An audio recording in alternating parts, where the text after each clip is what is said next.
Welcome to the Social for Brokers podcast. Today I have with me Joanne Cole from BrokerIQ. So Joanne started out in a broker practice and she saw a disconnect in the way that brokers interacted with their clients, which we all know is imperative if you're trying to grow your business. That's why she created the BrokerIQ software. So we'll get into what it is and how Joanne helps brokers on a daily basis. But from me, from the outside looking in, a bit of a review looking at it. It's an online portal that clients can upload documents, chat with their broker, and clients can view their progress of their case as well. And it can all be done on an app, which, as we all know, we all love a good app now. So they launched their product in September of last year. And it's really nice to have you on the podcast today because it'll be great. You kind of look back on this in 2 years' time and see how it's grown. So it'll be exciting to see how it grows. They launched their product in September and already got products in development with their software developers at the minute, which obviously we will be rolled out in the future. So we might touch on a few details with that. But first of all, I'd like to welcome you to the podcast, Joanne. Thanks for coming on. Thank you very much, Chris. Thanks for having me. Delighted to be here. Good. We had a few Zoom issues beforehand, didn't we? But we've managed to get on it. Otherwise, Joanne was just going to be like a black box on the screen. Yeah. The voice coming out of the computer. So thank you for coming on. First thing I wanted to talk about before we get into BrokerIQ, what it is and how it helps people, I want to get a bit of a background to you, Joanne, what you did, how you got to this point. Mm-hmm. Well, I think it's important to mention that I have worked in the broker space, but I wasn't always in the broker space. I actually am a qualified teacher. I don't know if I mentioned that to you, Chris, before now. Maybe not.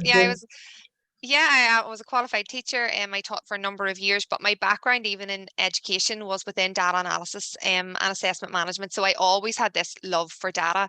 I was given a really amazing opportunity by a local broker when I was doing my own mortgage to work within his broker practice and another business that he had on the side. And I loved the industry. I knew nearly instantly that this is somewhere that I wanted to work, that this is somewhere that I wanted to be.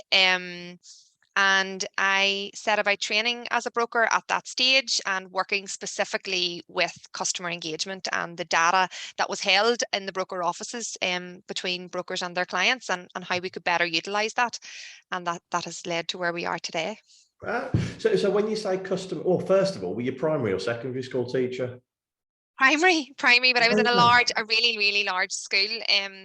And we were one of the first schools to go fully digital with our assessment processes, and that was under my guidance. So I've always had this pull for making processes better through the use of technology and always having, not just using technology for the sake of using technology, but having an ultimate end outcome and using technology properly to make processes better.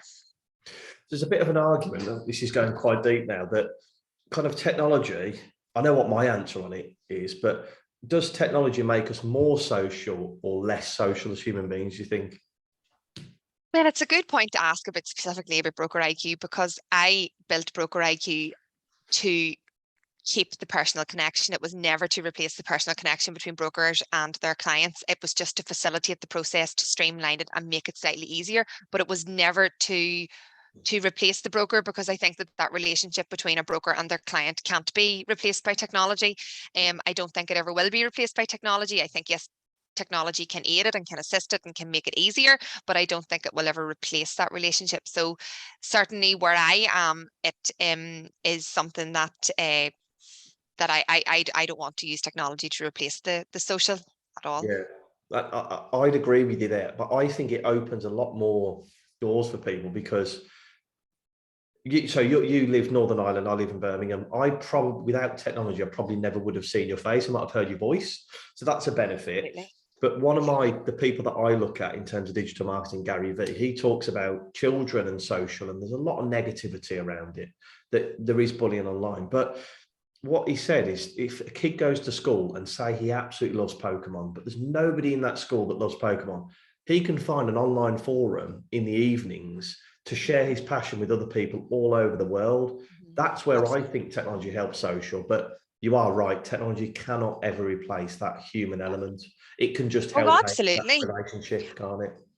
Yeah, and for myself, I mean, I am based in Northern Ireland, but I the UK is exactly where my Yeah. product is, and I speak to a lot of people there, and I do all of that through Zoom and through Mhm. Teams. And I think I made my first trip to London last week to meet people, and it was lovely to meet people. But it takes a lot of time, that I wouldn't Yeah. be able to do all of the time and run the business the way I wanted to run. So I think there's definitely places that, Benefits. technology makes the life so much easier, and that social ability so much easier. There's a few people that I've met online that I would say I know now quite well. I've never met them in person, Yeah. you know. Funny, isn't it? Um, And that's COVID has fast forwarded that, hasn't it? yeah, It's absolutely. done it Yeah, for the it better. is. So Yeah, I think you it is. I were, think absolutely. sorry, I think No, I think absolutely for the better. Absolutely for the better. In that element, and I suppose back to Broker IQ for the process of the broker and the client. It can absolutely make life easier for people as well. yeah. So with Broker IQ, we've touched a bit on it here. It was called something else beforehand, wasn't it? What was it called? Yeah, it was called Review It, and I think that was back when I actually was working and training as a broker at that stage. I think it was again down to me wanting to see, or I could see that the potential for using digital means, and that was my first platform that I worked with. And I specifically worked with the insurance side of things, and I also was able to see the deal with different clients, and different clients who maybe had different policies over the years. And I spent a lot of time reviewing people's policies that they had. Maybe they were online policies that they had taken out and that they just wanted checked out. And maybe we had policies that offered more life and critical illness conditions. It was mostly the life and critical illness section that I was in. And the first digital platform that I had was called Review It. And we looked at a whole portfolio of clients' ins and outs, and was able to then get products that matched their needs better. And we did that sort of digitally. And I suppose it was there that I then saw the need for something for clients to interact, for brokers to interact with their clients digitally, and that's where Broker IQ came from. So it's not exactly the same as what we were doing when I was actually working as a broker, but it's now more in that just that client engagement and using the digital to help you with the client engagement and streamlining processes. So you saw a gap in the market when you were there. You took the risk. You stepped away from that job, and you've been going at this full time. Tell us exactly what Broker IQ is, because I think it's a fantastic. And I don't advocate any products or any networks or any brokers that come on the podcast, but looking at it, I think it's a really useful tool. So tell us exactly what Broker IQ is then. Yeah, so we call ourselves a client engagement or customer engagement platform. We are the only app-based client engagement platform on the market. And we break our process into 3 steps. So we help with the onboarding, the digital onboarding of a client. So you go out and you meet your client, and they're going to take a mortgage, their insurances, and you would say, we're using a new digital platform called Broker IQ. Here's the links, and you download the app and onboard yourselves. So they're able to onboard themselves through the app, their name, their address, all of those basic details to open a fact find, to start a case. It's all done there on the system and all done by the client. The next part of our process, the second part, would be the admin process. So we really help with the admin. We have a 2-way chat facility so that the broker or the admin team can communicate both ways with the client. It's fully tracked, fully traced, date and time stamped as well, to make sure that you can pull back information. And then we also assist with the upload of documents. So clients can upload documents through their phone by a photograph, or scanning, or uploading a PDF straight in through the Broker IQ app. And then the end part of our process would be that customer engagement, where you're automating the renewal dates. That's automation for both the broker. The broker system would be would have their reminder dates, and also the client would get their reminder dates. And then we have the social interaction with the birthday messages and the Christmas messages and the Easter messages. And it's a very simple tool to use. It's just simple and effective, and it's keeping that ongoing relationship with your client, and also helping the broker with their admin processes. Wow. And you say this is all encrypted as well, because that's quite a big thing at the moment, isn't it? People doing things through email or WhatsApp.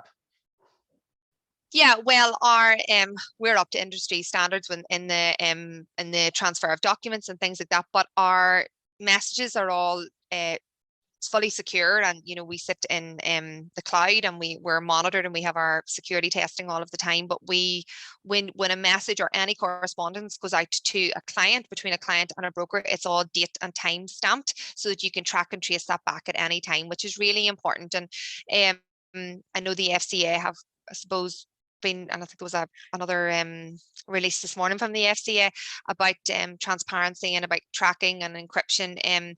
Sometimes the use of some of the platforms that do encrypt all of the time, you pull back and use that data if something happens, whereas in our system, you can pull that data out and you can use that as evidence to say, we sent this at this time. Or right, so that's the benefit from not being encrypted almost. It absolutely has, yeah. Because when it's encrypted, you can't pull it out, or you can delete the message and it can never be used again. So I suppose that's one of the benefits of our system, and you can run all of your correspondence through the BrokerIQ system. So it sounds like it's very easy for people to fill out that fact find, because I know a lot of mortgage brokers, especially in this world where people are doing appointments remotely, if you've got them in front of you, you can fill it out kind of like face to face, but the app, they can do it themselves. That's going to save them a lot of time. But what I'm really interested in... Yeah, well, sorry, Chris. I mean, the onboarding of them themselves, they would just do the basic details, because I don't want to replace fully what the broker would do, because there's some questions that the broker might need to ask that would be very personal to the client. So keep that personal edge, and they can submit everything and they've got all the paperwork. What I'm really interested in from a marketing point of view is this after.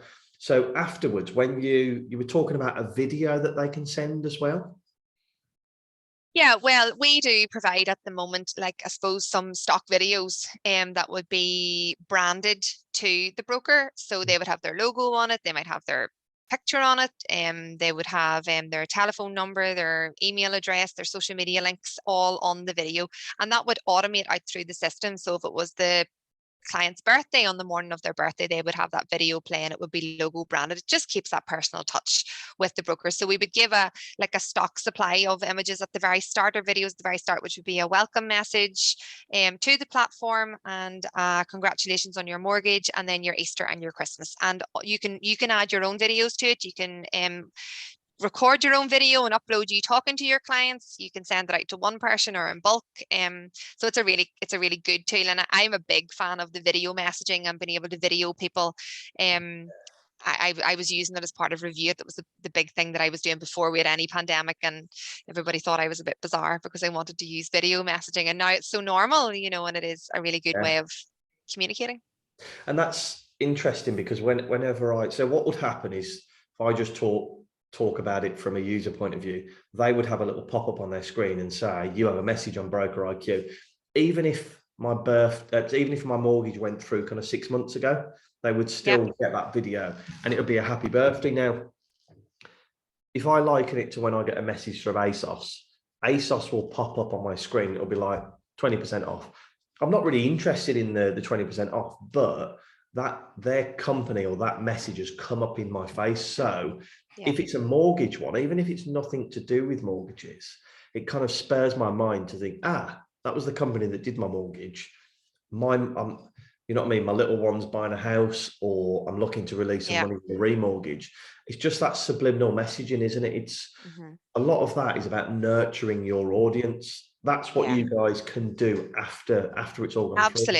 Absolutely. And you can decide how often or as little as you want to send those notifications out. But yes, we do. We have the push notifications going out from within the app, and we automate most of the stuff because brokers are busy enough, and they're not going to be sitting just controlling a system all the time. So we have the ability to automate a lot, and our system's based heavily on automation. But you can decide if, say, something happens with the interest rates and you want to just send a quick reassurance video out to your 3,000 clients, you can send all of them out instantly, and it would be, suppose interest rates are the big... That Bank of England one would be so powerful, because it'll be all over the news. And you could almost send out a video to all your clients saying, Bank of England base increases, watch this to kind of put your mind at ease, or watch this to book your review. If you sat on the train... So just like a simple 30-second video, we know that the base interest have changed. This might cause you some anxiety. There's no need to panic. Contact us. You can actually phone and email through the app. So you can actually go in and you can just hit the call button, and it'll call right through to the broker's office, or the email right through to the broker's office. And you also have a two-way chat, so you could go to your chat and just send an instant message, and somebody could pick up there as well. So I think it's just a really good nurture tool, as you say. It's always keeping your clients there in the palm of your hand, or you're always going to be in the palm of their hand, I suppose, through the app. It's very similar to, we talk a lot about social media, that you can't just post and expect all this business to come. You've got to nurture your audience. Beforehand, with social media, if you posted on Facebook, you would get a notification on your phone to say Smith's Mortgages has posted, have a look. That's gone now because there's so many people posting on social. With BrokerIQ, it sounds like it's another way to get your brand on their face. So when the app's installed on their phone, is it the BrokerIQ logo? Yeah, at the minute it is the BrokerIQ logo, because we can't do personalized apps for everybody that's coming through. And that's reflective in our price, because we're very reasonably priced. But we do brand everything that goes out through the platform. So any text messages that go out would have the broker's logo on it, and any notifications that will go out would have the broker's logo, or any of the videos that go out are very heavy on the broker and on the broker's logo and on all of their information. Everything through the app would be branded to the broker. It just would run through the BrokerIQ platform, and that would be made clear when they're going through the initial download of the system. We're using BrokerIQ or in affiliation with BrokerIQ, so they have that link with BrokerIQ, but everything through the platform is from the broker. Yeah, just interesting to see how it all works. So that's the actual app itself. Now, I wanted to talk to you now about how you're promoting your business, either through social or through conversations, because it is a business that we can take lessons from the way that you've grown the business as well. Definitely mortgage brokers and take this on board. So where do your leads come from when you're pushing your business out there?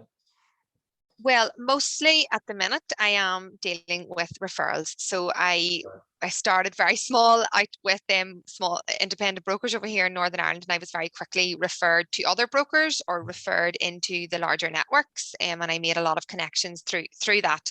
I suppose I got my name out there, probably how we met, Chris, through LinkedIn. I find LinkedIn is my best place to be, to get the interest of other brokers and to get that message out there. Not so much on Facebook. I think Facebook, because I'm B2B and I'm going to the businesses, I think LinkedIn's probably the best place for me to be. I do have a social media presence on Facebook, but it's kind of just letting clients of brokers see the BrokerIQ brand more so than the brokers themselves. I think my main outreach would be LinkedIn at this stage. And I mean, I'd love to say that we had a great digital marketing team behind us. We don't. So most of the stuff you see would be coming from me, and we are building and scaling as we speak at the moment. But isn't LinkedIn that the joy of it? I think the joy of it is at the beginning, you get to dabble in so many different areas. And I think you find the one that you're obviously lent towards, because it's your company, is that sales side. It's been that client face, you know what I mean? You're speaking to people. As you grow, you can have somebody to do the digital marketing, but I think it's good as a business owner to know all of the areas of your business. Like you would have run the accounts when you first started, you would have run the marketing, the sales. You've done everything, haven't you? I think it's important to do. Absolutely. Yeah. Oh, absolutely. And I read that when I first started out in business, don't employ anybody to do the job if you haven't done it yourself before, because it's very hard then. And I suppose I am absolutely learning that, the only thing that I haven't done in the company is actually write code, because I can't physically, do it. I just can't actually do it. But everything from product development, sales, accounts, everything is done by, well, we're starting to scale now, but with social media, so LinkedIn, you say, is the biggest platform. How have you developed relationships on LinkedIn? Because this can apply to mortgage brokers with their clients as well. What do you do on LinkedIn on a daily, weekly, monthly basis to develop relationships?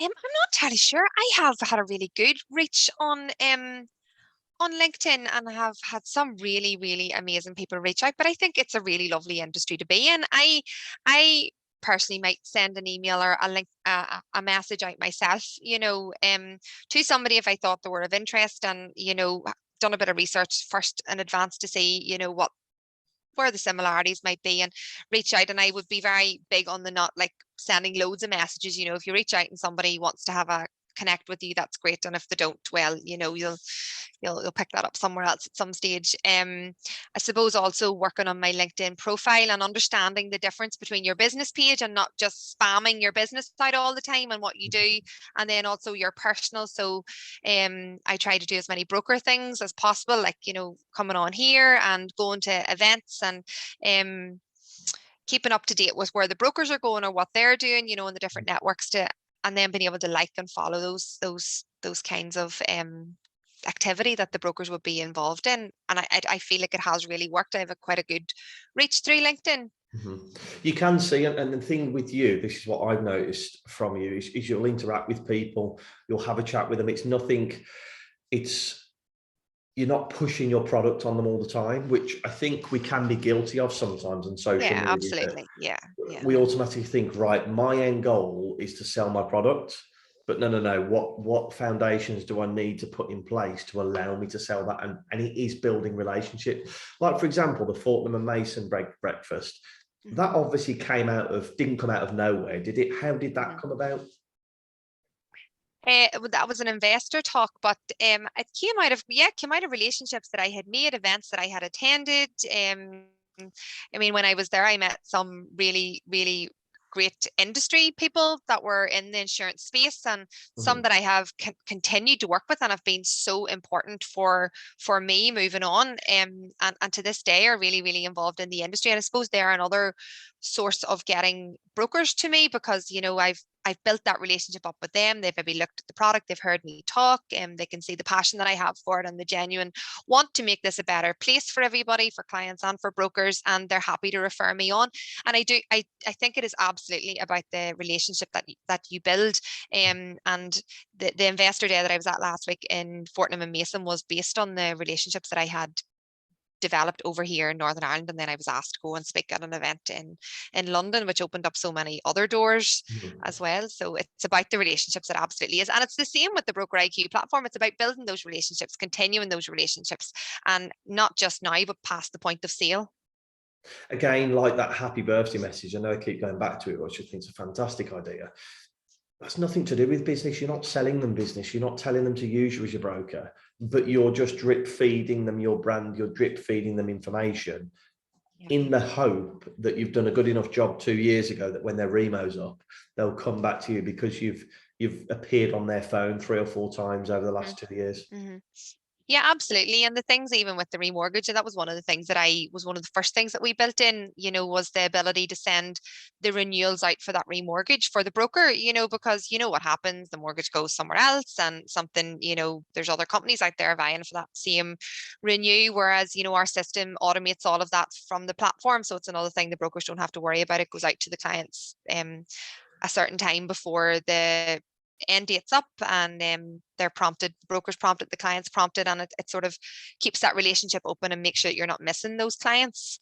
That's what I was going to ask, because a lot of mortgage brokers will ask this. There's a bit of a debate at the moment as to when you should get in touch with clients that are coming up to remo. Should it be 6 months? You've probably seen the LinkedIn polls. I'm afraid to mention a time. You notice I glossed over that, really. I didn't want to mention my time. But is that something that they can set? Can they preset that? Can they change it? Because that's a big thing, because one broker might say 6, the other might say 12, the other might say 2. So they can set that message to get in touch. They can set it. We automate it at a certain time, but they can set it. They can reset it themselves. And we've done a lot of research into this, and we've looked at when the actual companies will reach out to the clients, and we've looked at when the optimum time for the broker would be to reach out, and we have set our own time. And I love you being so choice for your words. We will monitor that to see if it's the best time to go out, and we'll continue to monitor that. But if the broker feels they have a better time, that's there, and it's their system. You know, we facilitate, but we don't take anything to do with how they run their practice or any of the sale of insurance. It's their system, and they use it for their benefit. It's like you're doing all the hard work. You're creating this app. You're creating all the framework, and then you can go to them and you tailor that to how best your business is run. So if it is 3 months, you do it 3 months.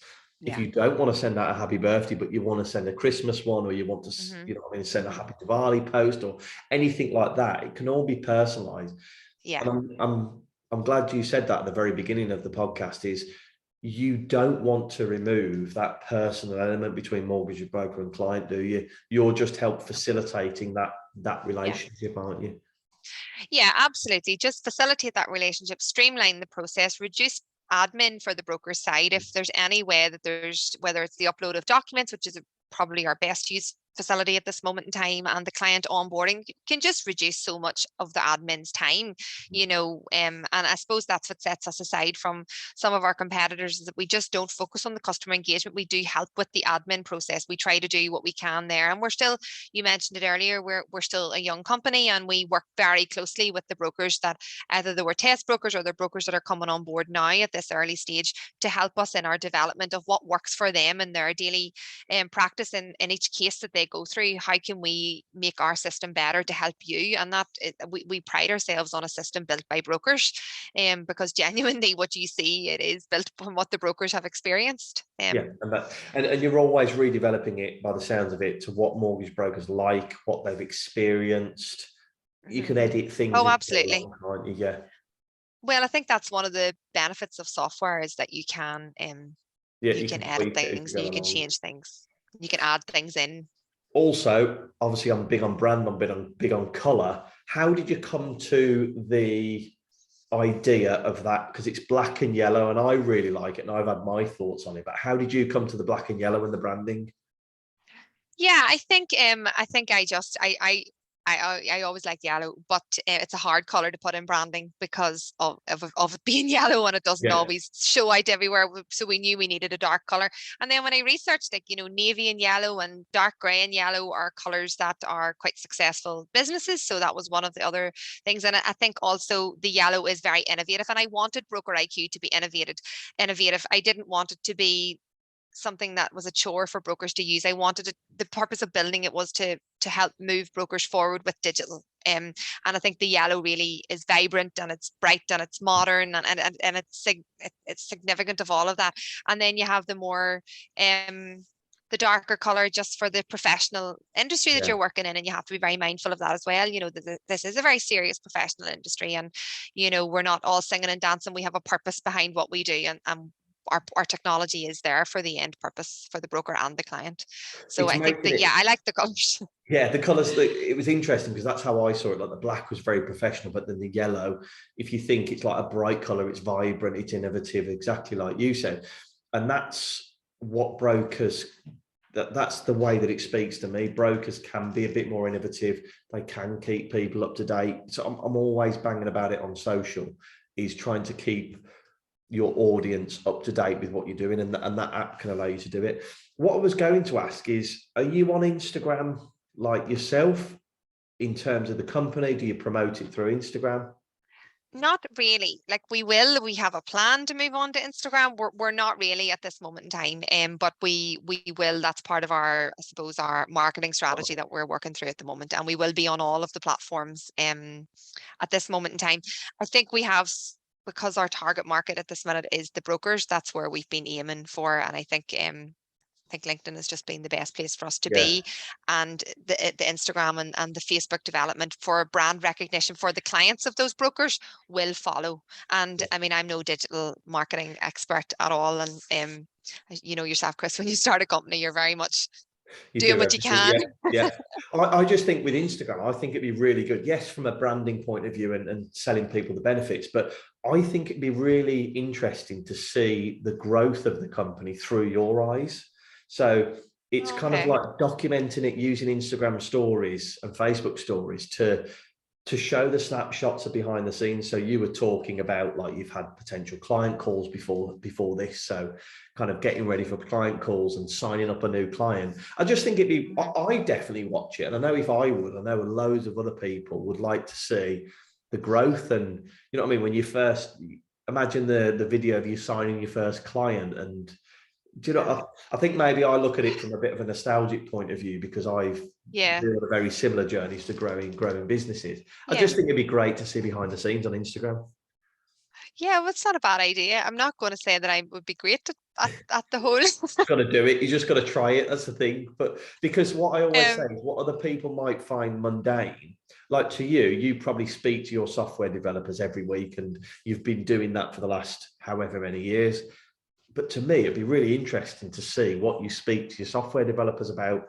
Like, do they work from home? Do they work in the office? And I just think it would be, I find Instagram really good to connect with brokers on a personal level, which I think you would do as well. Yeah. Well, it doesn't make a bad point, and I think it's important to note, Chris. I don't think I told you this. My CTO and software developer, and probably why we've got so far so quickly, is my brother.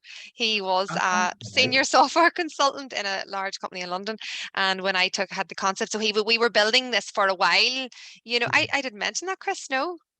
See, something like that, I never knew that, and it's that. Yeah. I could probably find that out from Instagram. And then to me, if I know that you're heading up the company and your brother's doing the software developing, it's kind of like, oh, it's actually like a family, you know what I mean? It's a family company. And then that makes me buy into you more, because I prefer to buy into companies that are kind of like that family run vibe.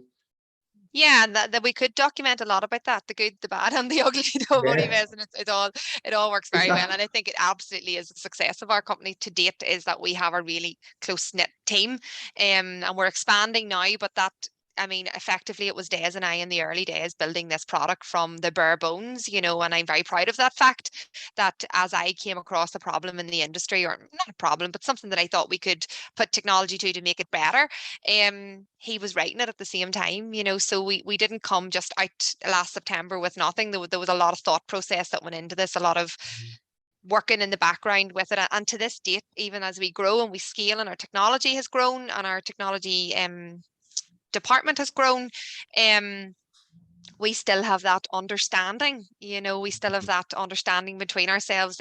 Sometimes the company now give out to us, you know, did you put that down in that list? That's not on the tech development list. And, you know, Des and I have already had a conversation about it, and he's already started working on it. And we're trying to get better at those processes, because that's always the way we have worked, you know. And yeah, we could document a story on that. Absolutely. Yeah, I think that'd be really interesting. Anyway, to the most important part, how can mortgage brokers get in contact with you to discuss BrokerIQ, and what kind of costings are they looking at? Okay, well, we've just redone our website, so you can go to the website. You can reach out through Calendly there, or book a demo through the website, or fill in a contact form, or just drop me an email at joanne@brokeriq.co.uk. And also, please do connect on LinkedIn. That's where I am very active, Chris. As you know, I do like to keep up to date with LinkedIn, and I'm responsive on messages there as well, and that's perfectly fine. Reach out there.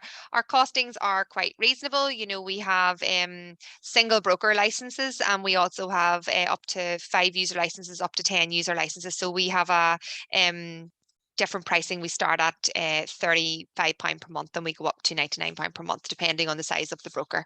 And that's really where we sit in the market at this minute in time.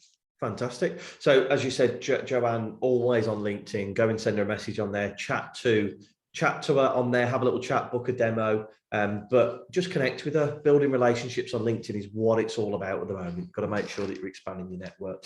Absolutely. Joanne, thank you so much for coming on the podcast and discussing BrokerIQ. As a thank you, I'd like to donate £10 to a charity of your choice. Which charity would you like us to make the donation to? The Children's Hospice, please, Chris. Great. Thank you very much. We'll make that donation. Joanne, thank you so much for coming on. Really do appreciate it. And please, guys, go and connect with Joanne on LinkedIn. It's the place to be at the minute, isn't it? It is. Thank you so much, Chris. Thank you. Take care. Bye-bye. Thank you. Bye-bye.